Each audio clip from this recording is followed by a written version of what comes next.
This episode of the LCTV News is brought to you by Encompass Health, Rehabilitation Hospital of New England, and North Shore Community College. If you have the will to attend college, we have the way for you to earn your degree. Hello and welcome back to LCTV News. I'm Dani Vittori, and good luck to all those beginning a new school year next week. Summer may be drawing to a close, but the celebrations and political races are heating up. We have a double lowdown for you as a member of BrightView Lynn Addiction Treatment, as well as the founder, president, and CEO of the North Shore Latino Business Association came on the show. Here's the news for Friday, September 1st, 2023.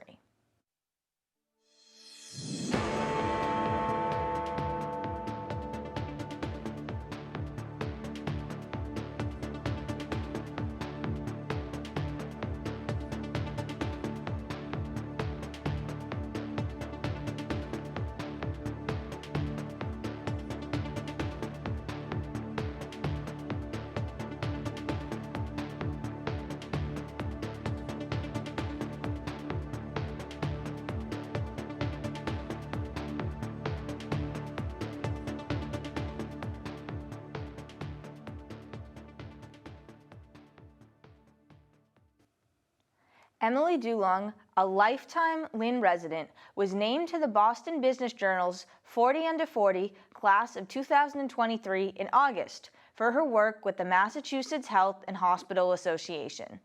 She has been the Vice President of Government Advocacy and Public Policy at MHA, where she is a leader in advancing high-quality care for Massachusetts residents. She has provided a connection between residents and healthcare providers, even more so during COVID-19. Additionally, Dulong has been involved with multiple Lynn-based organizations, including Girls Inc., where she joined the effort to increase girls' confidence going into the workforce. Last Thursday, Beyond Walls held a multi-tiered event with the mural tour and concluding with the film screening by local artists. Drawing connections between Lynn and communities across the oceans, here are some clips from the event.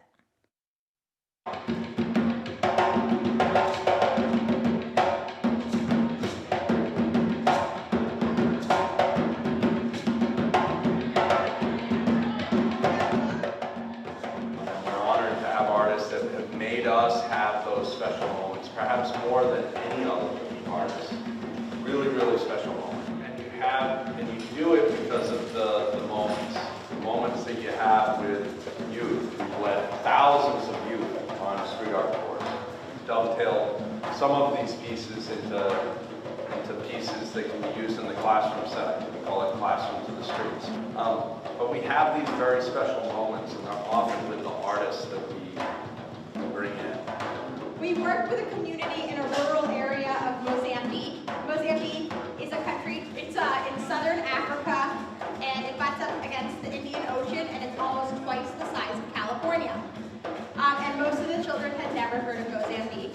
So it was a cool experience for them to not only learn about this country, but then they got to have these weekly correspondence as part of the One Blue Sky project, where they talked to the kids about their lives, about what kind of food they eat, what kind of food they grow. So one of the murals was also about food and agriculture. So we were working with kids from the Y, and Samantha got some capulanas from the market in Mozambique, and we ended up choosing one of them for the background of the mural. So the idea was to try to make a connection in the mural between the two places, the two countries.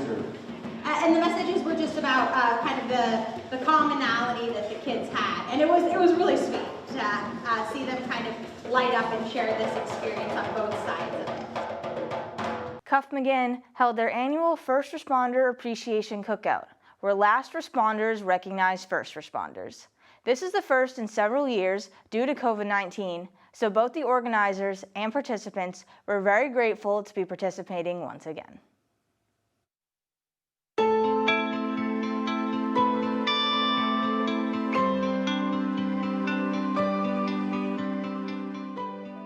We're here today at Cuff McGinn Funeral Home for our annual barbecue, and it is the last responders celebrating the first responders. This is our first event in over 4 to 5 years.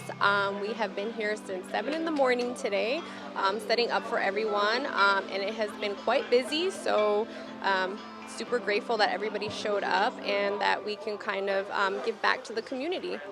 They've held it for many years, although during COVID, obviously had to suspend it, but we're very happy because we have a lot of new officers who haven't been able to attend before. It's very much appreciated that Cuff McGinn shows their appreciation to the first responders. I feel like the death care industry goes hand in hand with the first responders.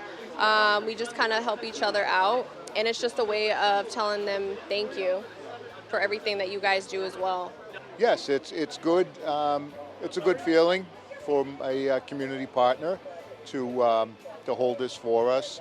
Allows us to get together in a bigger forum with our own officers and also our colleagues with the fire department, who we many times are together in challenging circumstances and don't get to sit down and have a meal together. So it's a very positive event and something that I can speak for the organization that we appreciate Cuff McGinn doing this. The Lynn Water and Sewer Commission announced the next phase of construction on Bennett Street, beginning on August 28th and continuing until January of 2024. Construction requires a single-lane closure of Bennett Street between Astor and Commercial Street. There will also be a 2-week period where Bennett Street will be completely closed. There may also be periods when active construction is not happening, but due to equipment being on site or large open or plated launch pits, the single-lane closure will remain in effect for the safety of passerbyers. Beyond Wells had another celebration, complete with free wall painting on Saturday the 26th.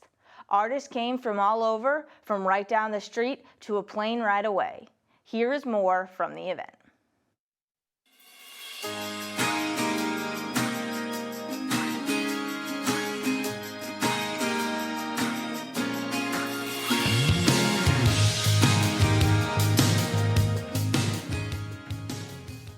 Hi, my name is Jessica Picanzo. My artist name is By Cazo. And this is part of a bigger Beyond Walls event, like there's a lot of artists? Yes, this is part of the large Beyond Walls event. It's kind of like a free wall event today where a bunch of artists are coming out and just creating on the open space that we have here. And a huge shout out to Beyond Walls for hosting this event. It's amazing, and they're providing us with paint. And also we have a barbecue and a mural walk coming soon. My dream, really, because I love doing the murals and the community engagement. So today I'm just going in with a portrait, and I chose to do the color purple because right here I'm next to a memorial for Lulu, and I wanted to honor her and do a strong, powerful feminine piece and use the colors that were also representative in her memorial piece. And so, yeah, that's what I'm going with today. I wanted to do something bright and colorful and something pretty just powerful and strong, so you'll see it from when you're driving by, walking by, and want to kind of just take a look. I'm kind of going for a few hours today. Just one day is the hopes to get this done, so I didn't want to do anything too intricate or too detailed. And so, yeah, a few hours, thinking about maybe 5 hours, give or take.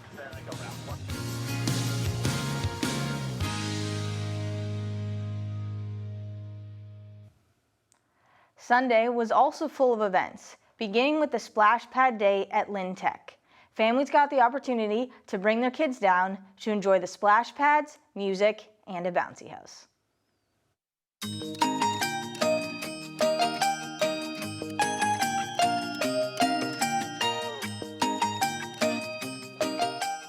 I can't ask for a better turnout. Grateful as always just to be able to put this together for the community and just have the support and be able to see these kids grabbing these bags and grabbing the supplies, man. It's what we do it for, so it's a great turnout for sure.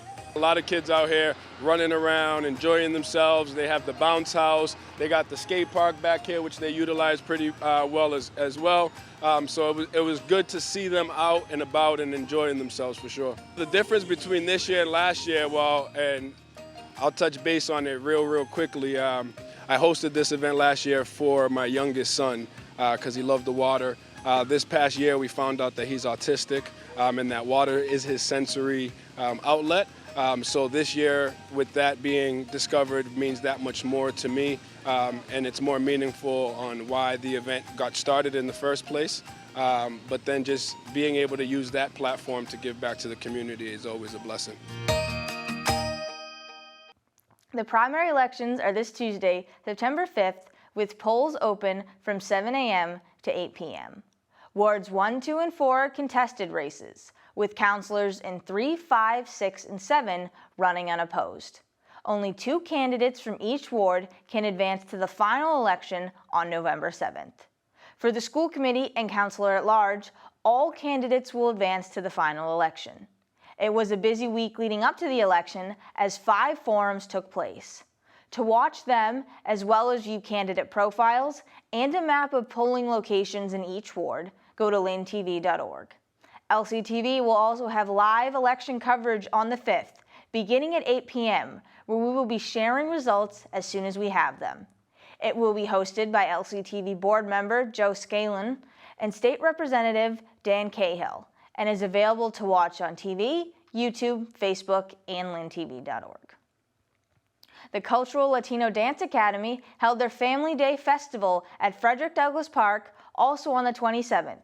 Sponsored by several organizations, it provided a chance for kids and families to perform and have fun before returning to school to begin the new year.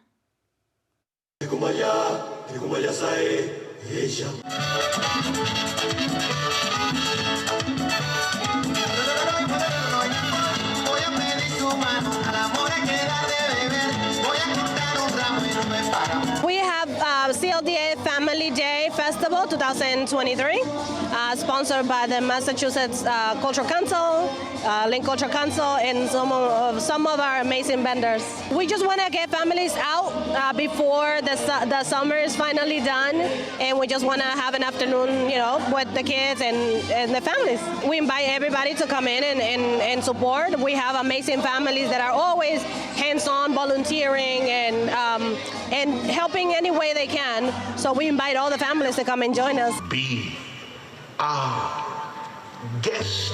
Be our guest. Put our service to the test. Tie your napkin around your neck, Sherry, and we provide the rest. I just want them to have fun, and I want them to have a safe outlet that they can be out there and enjoy right before they go to school and go back to the seriousness of life.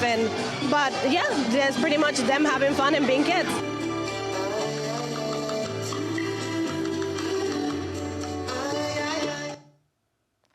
Carolise Santalise, the mother of stabbing victim Daniel Marquise Santalise, is asking the community for contributions to pay for his burial. As of the 30th, more than $7,000 have been donated through a GoFundMe page for the 17-year-old.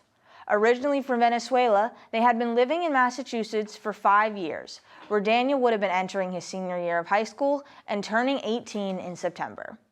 15-year-old Aram Allen of Lynn is currently being held without bail and is charged with the murder of Santalise.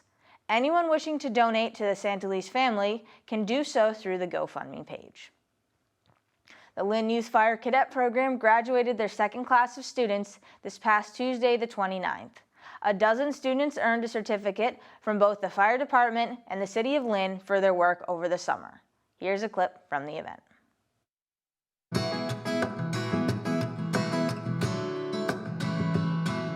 Welcome here tonight. My name is Dan Sullivan. I took over as fire chief 6 months ago from Chief Archer. Chief Archer had the vision of starting this youth program.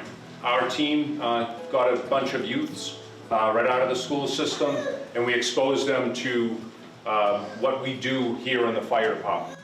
There's plenty of other things out there, plenty of other job opportunities, but this is really one of those callings, I would say, that if you don't have the exposure early on to see what it truly is like, it can be a daunting, scary task. Teaching out at the Mass Fire Academy, I tell the new recruits, we're really good at being able to teach tips and tricks to be able to do the skills. We can get people to overcome their fears to climb ladders, but we can't get that knowledge inside of you.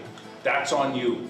all right? And you really stepped it up, and you really learned what you were supposed to do for this program in a very short amount of time. So again, I applaud you for that.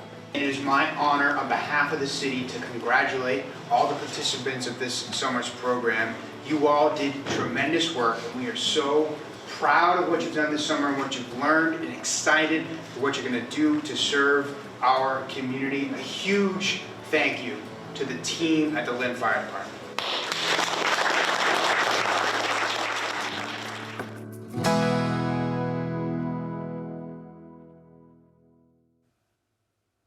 To watch the full ceremony, head to lyntv.org. First on the lowdown was a member of BrightView Lynn Addiction Treatment to discuss the importance of treatment and breaking the stigmas associated with addiction. Here is the lowdown.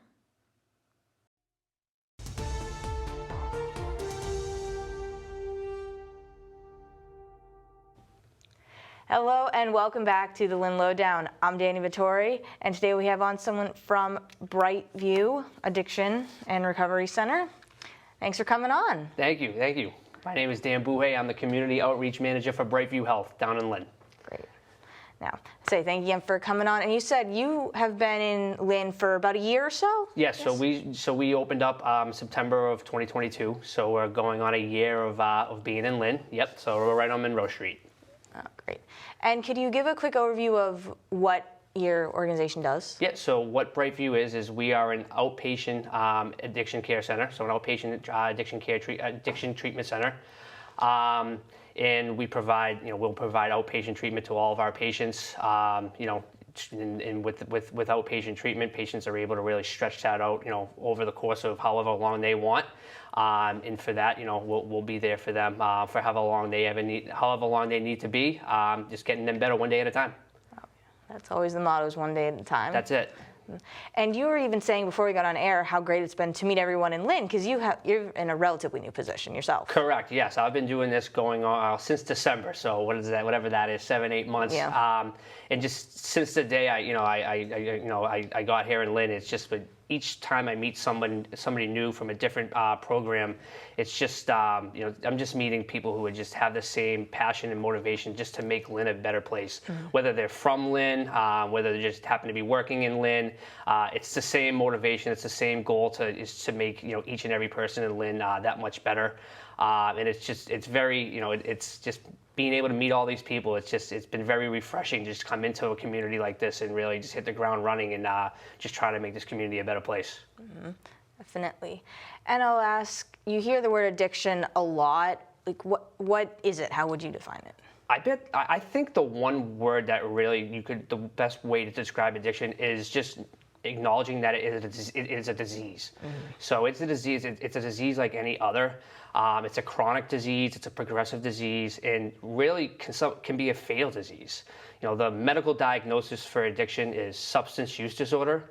And although people who suffer from substance use disorder, although it may be fatal, with the right treatment, you can achieve long-term recovery from your addiction over time. Mm-hmm. Definitely.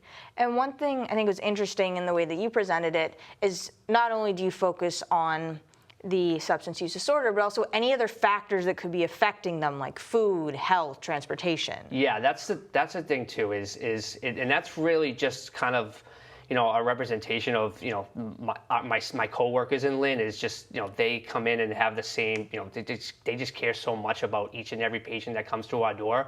It's not just helping them out with the medical services of it, or even the therapeutic services of it.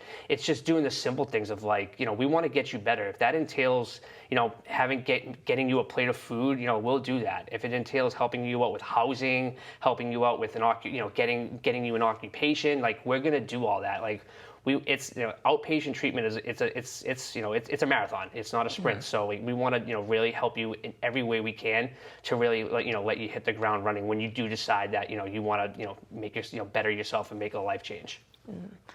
And it's not just blanket treatment either. It's unique for every person that comes in. That is such a good point. So treatment is absolutely unique for each and every person. So if someone comes through our doors, they very well may not even be needing outpatient treatment. They may need something like rehab or a sober home.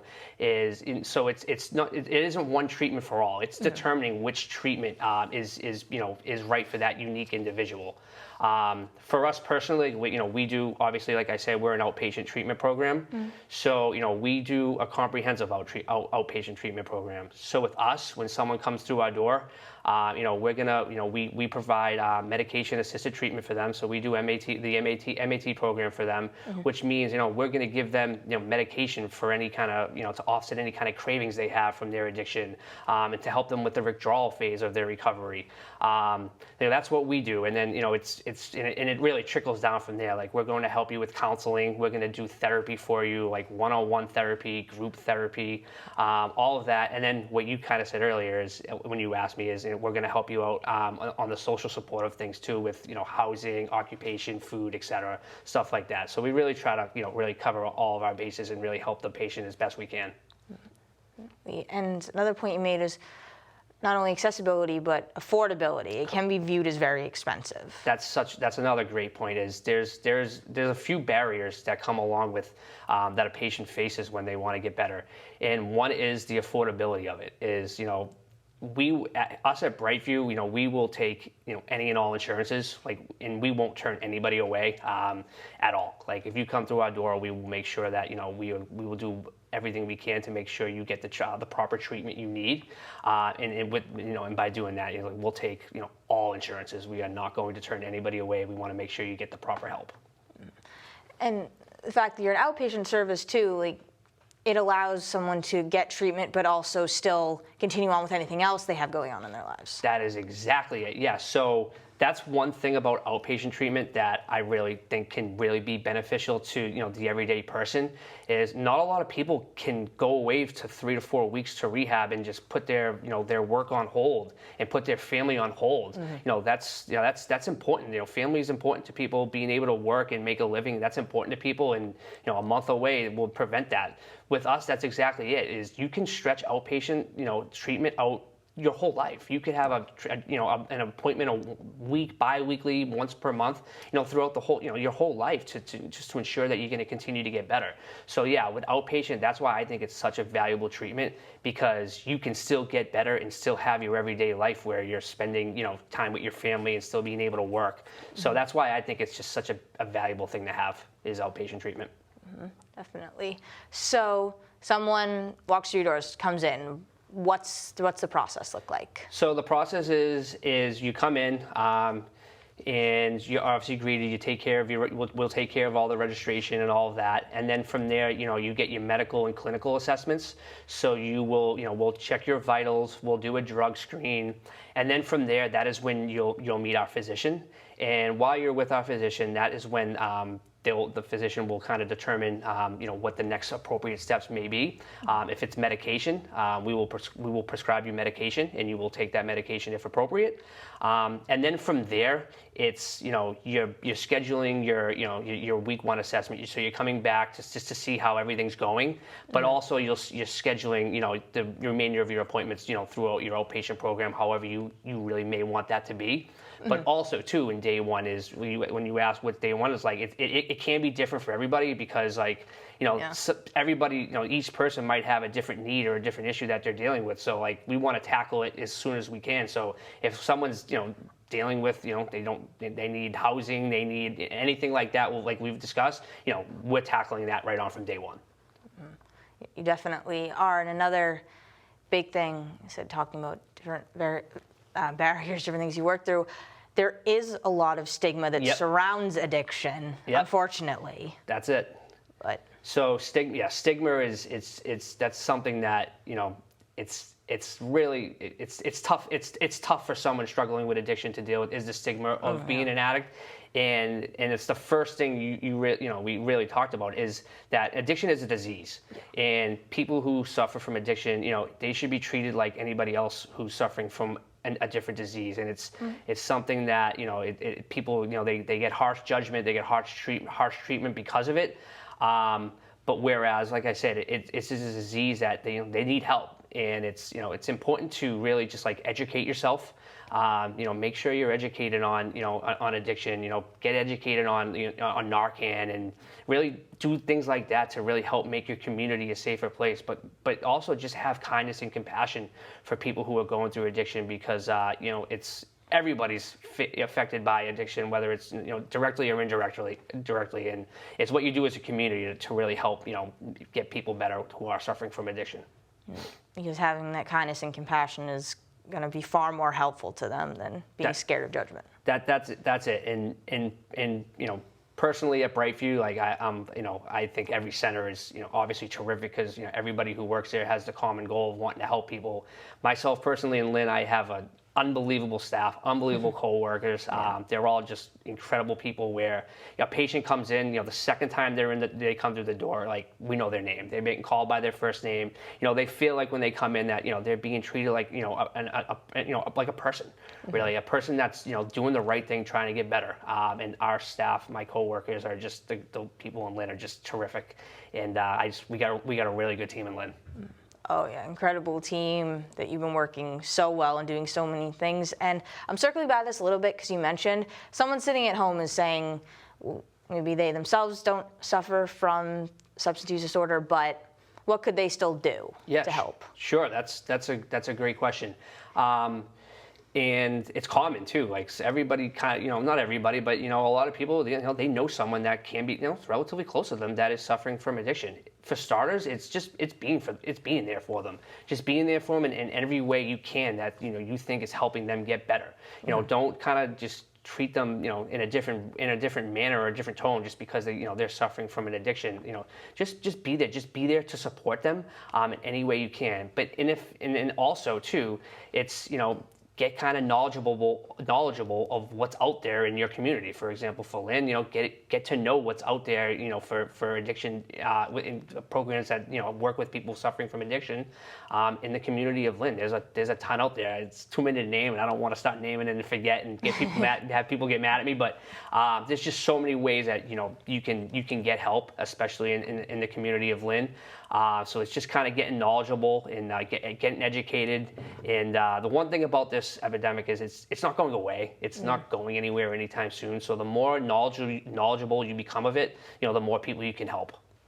Definitely, and BrightView is one of many places that really helps people with that. And I'm going to have to wrap it up in a minute. Before I do, is there anything else you wanted to say? No, I just wanted to obviously thank you for giving us the platform to talk about BrightView. But the one thing about BrightView is there's many barriers to outpatient treatment. Stigma is obviously one big one that we've discussed. But a lot of places try to break down one barrier, two barriers. We really want to be the place that breaks down all the barriers. We will take care of, we'll provide anybody who comes in, doesn't matter the insurance, we will take you. We provide transportation to all of our patients, so anybody who may not be able to use public transportation or have transportation of their own, we'll pick you up door to door. We'll drop you off at our facility. Wow. We'll drop you back off wherever you got picked up from. So we'll make sure we'll get you there from door to door. And also too, and this is one that's pretty important as well, is someone can decide they want to make a life change. They want to overcome their addiction and get better, and they'll make a phone call, and however they make an appointment, and that appointment will be 3-4 weeks down the road, and that 3-4 weeks, that's an important time in somebody's life when they're deciding that they want to get better. Oh, yeah. At BrightView, we will guarantee that we will see you within 24 to 48 hours. Wow. So once you come, we'll make sure you're seen right away. Because when you make that decision to make a life change like that, we want to make sure we're there for you right away, and really not have any reason to prevent that from happening. So BrightView, we try to be a company that just really breaks down all the barriers and really gives you every reason to get better once you come through the door at BrightView. We just want to do that, and we just want to do it with niceness, kindness, and compassion. Just making sure that each patient gets treated the same, and with the respect that they deserve, because they're the ones that are making the big they're the ones that are making the big change. You come through the doors, you're the one making that life change to get better, and BrightView obviously wants to be there to help assist with that. Yes, it definitely sounds like you are, and I want to thank you again for coming on to share such an amazing thing. Thank you so much for having me. This is a cool experience. This is awesome. You are awesome too. Thank I was very nervous before. She's awesome. Well, thank you very much. And once again, this has been the Lynn Lowdown. I'm Dani Vittori. We'll see you next week with more guests.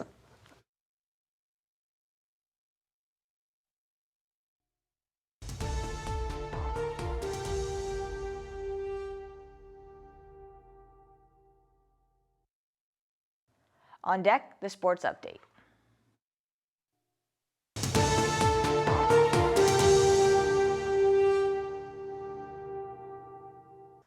Rams volleyball is beginning this season with more practice scrimmages than previous years. They competed in the Greater Boston League Jamboree this past weekend, where they went undefeated. Despite this, head coach Chris LeBlanc is always looking for ways to improve and build on a more experienced team. St. Mary's Golf began their season with a 175-102 win over Pentucket at Tedesco Country Club. Top contributors for the Spartans were Shea Newhall and Maka Hashikowa with 32 apiece. They were then defeated by the Marblehead Magicians 196-182. The Red Sox are 7.5 games out of the wild card race and have gone 3 for 7 in their last 10 games. They remain locked in a battle with the Toronto Blue Jays, who have fallen to 30.5 games behind the Houston Astros, who currently hold the final wild card seed. For our second lowdown, we had Frances Martinez, the founder, CEO, and president of the North Shore Latino Business Association.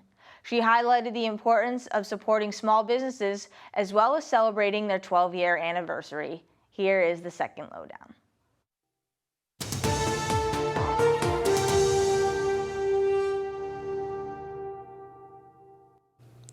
Good afternoon and welcome back to the Lynn Lowdown. I'm Dani Vittori, and today we have on the president, founder, and CEO of the North Shore Latino Business Association. Thanks for coming on the show. Thank you, Dani. Thank you for inviting me. I'm very happy to be here and be able to have a very flexible conversation with you. Great. So we'll start with you quickly introduce yourself, and then since you founded the organization, why did you decide to do so? Well, I am Frances Martinez, president and founder of the North Shore Latino Business Association. What motivated me to found this organization? The need of the community and to be able to hold people by the hands and as they want to start a business and for also to be able to engage with the community. So there's a lot of reasons, but you know, I love the city of Lynn. I love the North Shore area. And I thought it was something that it was needed. And here we are, after 12 years and almost 800 members. You definitely did so. That's an incredibly impressive number. And now you've grown so that you're both an association and a center. Yes. And that's the significance in your title now. Yes, it is. The association part, it was a 501c6.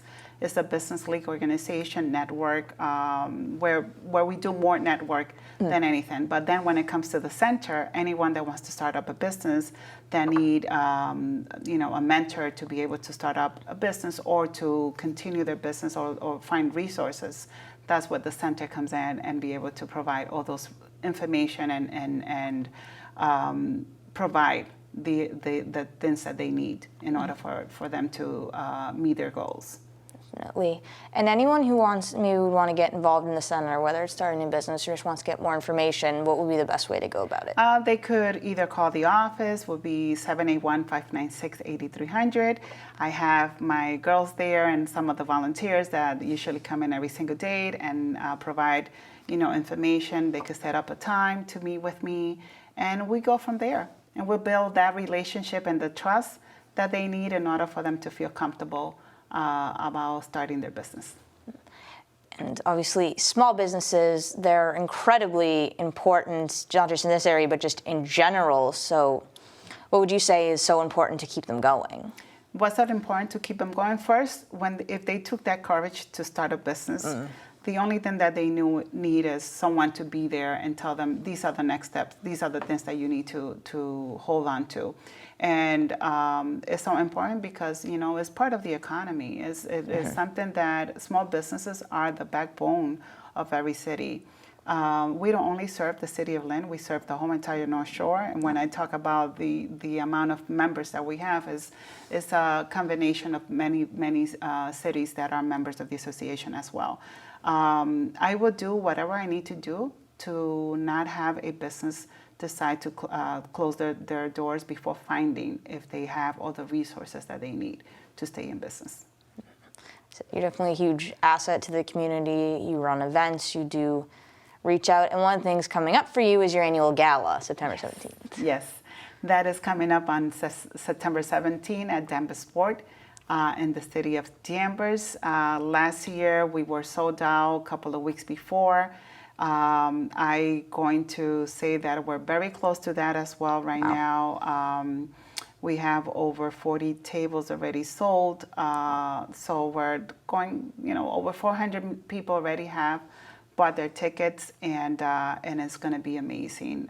This year we're going to have the new board installation, the swear-in ceremony. We'll have the recognition to those that are the Business Award of the Year. In fact, if I'm allowed, I would like to mention them because they did a great job. It was a voting session where people, customers and friends of businesses were voting in. Oh, wow. Over 5,000 votes came in. Yes, wow. It was huge. Business of the Year is Glamour Nails and Beauty. Businessman of the Year, Dr. Jose Perez from Rhodes Consulting. Women Business of the Year, Ani Vergas Ramos from Annie's Hair Design. And Nonprofit of the Year is New England Tackle Football with Joel Machado, who is the chair. And moving forward, the Community Leader of the Year is our Andrea Baez from the YMCA. So those will be recognized. But after everything, the formal part, then comes the pachanga, the fun time, the La Hora Loca, the crazy hour where we bring in, robots and mirror people, and I don't know how you call those, but they're really tall. Those sticks, I have no idea how you call it. Do you know what I mean? Like when they're dancing and they're like really, really tall. Oh, like on stilts? Stilts. Yeah. That's the word. So they come in, and last year it was a blast, and this year will be a mega blast because we are going to have the rest of the, after the ceremony, formal ceremony, then it's going to be fun. So bring dance shoes. It's amazing because you're both recognizing the extraordinary effort of small businesses, but also giving people a chance to have fun, relax. So it's a great thing for anyone who wants to go. It is because, people work so hard. People, most of their time they're stressed, work. People love what they do, but then again, there's, those times that you really feel that you can give no more because you're just tired and stressed and all that. But why only keep it too serious and not really say, let's have fun? Latino community, we're naturally happy people, and we want to bring that to the community. And when we talk about community, is the diversity that we have. I don't only want to bring the Latino out front, but I also want to represent the diversity that we have in our nation. And that evening is a presentation of that. Plus, as of September 15 and October 15 is the Hispanic Heritage Month celebration, and we are going to also put a little bit into the gala annual dinner as well. So it's a promise. It's going to be a fun night. Say, well, I'm sold. I want to do it. It sounds amazing. Yes. And you're even following that up with another event on the 25th, which is your Hispanic Heritage event. You said tying into. That's right. So I'm going to take this moment to also people that live in the city of Lynn and people that usually do event outdoor. There's special permits application out. So it's not just the block party. You have to fill out that application. And the reason I'm taking this opportunity to say that, because I know many people out there might just get the simple application. There is a process now, and that is my responsibility to let people know. But I had to go through that process. So I did my special permit. We will do outdoor the Hispanic celebration We'll have restaurants from the city of Lynn that will be presenting their taste of the Hispanic food. Many tables there. We have people, live music. It's just going to be the celebration. And perhaps us also recognize a couple of people from the community that have done an amazing job in this community. You've definitely found a good blend between entertainment and also recognizing so many businesses in this community. You've definitely found that blend. Well, and let me tell you, the other part is that every new member of the association, what we do, and that's the reason why I'm saying it's the celebration of the evening of the gala, we do present the official membership plaque.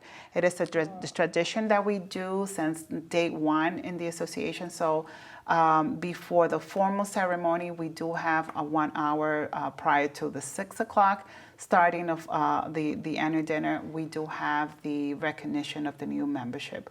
So since last year to this year, 96 new members have joined the organization. Wow. So it keeps growing. So, and I'm very happy of that. There is, I think we have something that is really working, and people are very happy to be part of the organization. And I'm very honored to be able to keep saying this. The association is making a difference. Working with so many other organizations, perhaps we work together with the chamber. We work with other business organization in the North Shore area. Every other chamber in every city, we work with them as well. We're not here to compete. We're here to work together and to be part of the team, of a strong team that will keep the economy really strong. You're part of a larger web of organizations, and you said you represent the whole North Shore. Why did you pick Lynn as home base? Because I live here in the city of Lynn, and because majority of the businesses, they already knew my job. They knew what kind of work that I would do, and as I decided to start, a meeting just to talk about, I think we should have a business organization. People will call it the chamber, Cámara de Comercio, and I was like, no, we're not going to call it the chamber. We're going to call it the business association because I don't want to have like the same name. I want to honor the Lynn Area Chamber of Commerce. I want to honor them and keep their name, and we'll be the business association. It's the same thing, but in a different way, in a different flavor, in a different way to give out the service. But when I did the first meeting, 45 people came to the meeting. I said, yes, we should go ahead and start this. My second meeting, 76. The third meeting and the final meeting, 125 people came. And they said, yes, we do need this. And why do we decide home base? Because, like I said, majority of the businesses that knew the work that I did and the passion that I have to work with them, plus the city of Lynn, City Hall, they knew me too. So it was just like an open door. I just needed to take the step. When it came coming to the other cities, meeting with the mayors and economic development and other agencies, I had to really say, this is who I am, this is what we're planning to do. And the same thing, they opened the doors and said, come along, we need this. So, it's a collaboration of many cities and leaders and officials that makes us, who we are today. I would never take the credit for myself because I would never be able to do this by myself. It's a collaboration with you that invited me to come to this and for me to be able to direct to my community. With everyone out there, you never can say, I did this by myself. I have a great board of directors, a new board of directors starting in September as well. I'm very excited about that because we bring more of what it is for our community.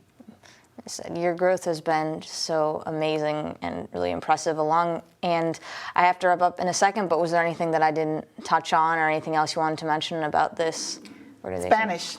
You said that you can't speak that much language. No. Why don't we do this something? ¿Por qué no dice eso? Say this. Hola comunidad. Hola comunidad. Yes. Hello community. Oh. That's it. Isn't that easy? I can do that. We could do that.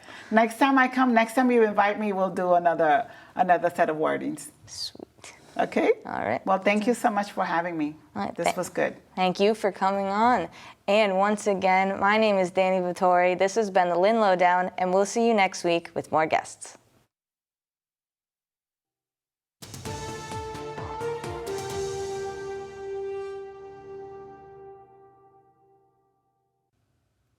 Up next, the community calendar.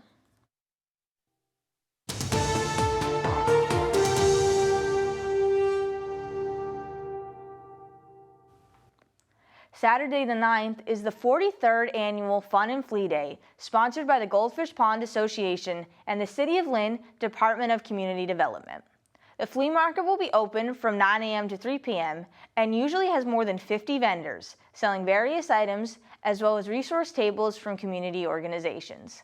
Additionally, there will once again be a duck race raffle, face painting and boat rides, and a gift certificate raffle. Mayor Jella Nicholson and the City of Lynn are once again turning City Hall inside out for the second annual Lynn Side Out celebration. Occurring at Frederick Douglass Park from 11 a.m. to 3 p.m., come down for live music, food, and activities, as well as tables and representatives from all the city departments as a way to make them more accessible and visible to the community. Tuesday the 12th, National Grid is hosting another installation in their series of customer advocacy hours. Taking place at City Hall, come for one-on-one meetings with National Grid representatives on the second Tuesday of each month from 10 a.m. to 2 p.m. They will help you manage your energy bill through a variety of options, including discounted rates, payment plans, and budget billing. That is all the news for this week. To stay up to date on happenings around the city, as well as election coverage, visit lyntv.org. And follow @Lynn Community Television on social media for press releases and updates. Additionally, go to Lynn Community Television on YouTube to watch member and staff content on demand. I'm Dani Vittori, this is LCTV News, and we will see you next week.